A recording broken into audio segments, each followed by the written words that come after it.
Hello everybody, Aiden Breen here, and today I'm going to tell you guys about a little bit of the worst thing having my train layout. Yeah. I was reversing my GG1 into, with these cars on here, the switch was set correctly for it to go into the yard, and I was moving at a slow speed. This engine has a really good crawl. Crawl is like that. And it's when you barely put any power on it. I barely put any power on it, and it's crawling, and you barely hear it. Barely hear it. And I was moving it at like 25%, maybe a little bit. I think I was like moving at like 25% speed here. I'll just put that in reverse. But always with me, I'm more used to using my Durango and the Silverton to do, you know, the shunting, since it has it goes much slower. And yeah. By the looks of it, I crashed. Yeah, this is like the worst accident that's ever happened to my layout.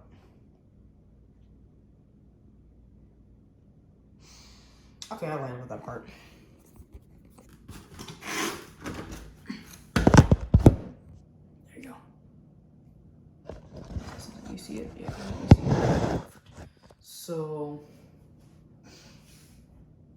like, GG1 off. So, I had my Santa Fe. I forgot, I left my Durango and Silverton engine on. I had my Santa Fe, like, right here, and it was moving along. And then it gets, like, right here, like, my Santa Fe gets, like, to right here.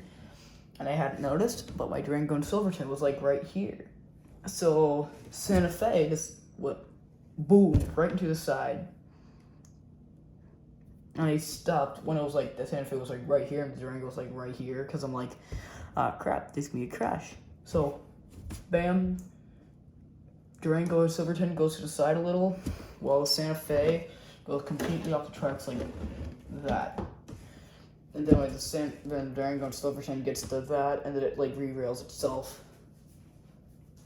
So technically, I think that was more like the worst crash I had, but I think this would result more of the worst crash, because, well,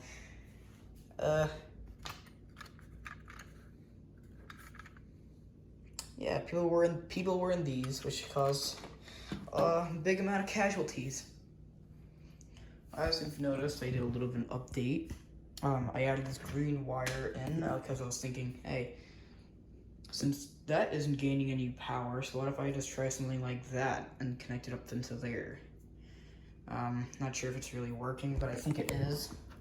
So since now that's gaining power, I think I'll be able to get to automate that switch. I hope.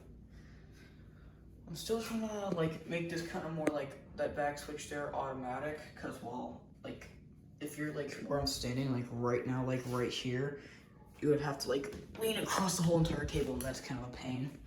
Or you have to go all the way over here and flick that switch, but then you have to get away from the remote. You gotta go, hey, sit down, then run the train. Yeah, I don't really feel like doing that, so I'm just, in the meantime, let's just re-rail this stuff. I'm trying to get a good camera view of me doing it. Nope, that's like basic to track. Whatever, I'm gonna do this with one hand. So I'm gonna start with the back of the train. Just kind of let it run over there, run over this a little. Actually, just screw it. I'm just gonna re-rail it myself. I'm right now like I'm trying to do the recording and like re-rail this engine at the same time. Actually, I need to try doing a train video like this angle, because that looks really cool. Oh yeah, if you're curious why I never run this here, it's because it's not knuckle. It's that weird hook coupler in the engine ones that I have are all knuckle. The only one that isn't knuckle is my Santa Fe, but front coupler is gone. Back couple is like, eh. If you're curious what this is the HO Scale Centennial DDX 40X Loco, which is Chicago on Hobby. They sold it for $10, which I'm like, that's weird because this is from 1983. This is the older model. I think they like introduced this back in 2010. I think it was. I'm trying to remember, somewhere in the 2000s. But the reason it sold for $10 is because it's missing like a whole ton of shit. Well, that's what my dad is thinking. I looked in these instructions, if you could see, they were like on the left, or to the side where it looks like it's burnt. Here there's a motor. There's something just like this little part here on the other side in the front, which you can't see because I weld that. Yeah. Doesn't run. I'm curious if it has a seized motor, but why would they sell this for $10? $10. It's a Centennial. It's such a massive locomotive. Also, it's articulated, just like the GG1. Oh, these scissors are here because there is like some black string you could see hanging off of this, which would like get caught in the track sometimes. So I decided to, it wasn't me all snippy snip, cut it off. Now I'm not sure if all the audio is coming from my AirPods or it's just going into my mic, but yeah. This is why I don't really run this train much, but this is more like a maintenance train, so I'm thinking of the Santa Fe as like a maintenance engine. And all it really needed was like 2 parts to connect into the motor, and the motor was also seized, so it now runs perfectly. This is like the wheel. So I'm just gonna put it down there. Those are some good wheels. Okay. I always put this part where the wheel is. It's here. You see it? Yep. More to the back, or it's more like where the caboose is. In a real passenger train, there's no caboose. Well, they don't really do cabooses no more. Because of, I think it's like money reasons, or it's just no longer convenient, since now, before, all the rail cars were like not really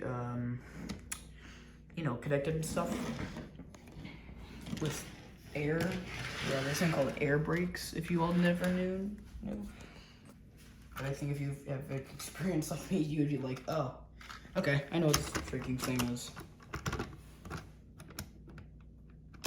They kind of explain it in a video from, I think his name is Thunderbolt 1000 Productions. He talks about it in a video known as, I think it was the Crazy Eights. I think it was called. It was either the Crazy Eights, or it was that crashed. That was like on a Canadian border about maybe 7 years ago. I can't remember. So I'm now gonna flick this little switch. Oh, crud. Yeah, sometimes rail cars are a pain in the ass with switches. I don't know why. It's Bachmann, or it's just something else. I'm not sure what it is, but it's just reverse in there. But I think I should start doing videos like this, like the trains, like, with my camera like this, and you can kind of see it. Silverton Bitterroot Mine.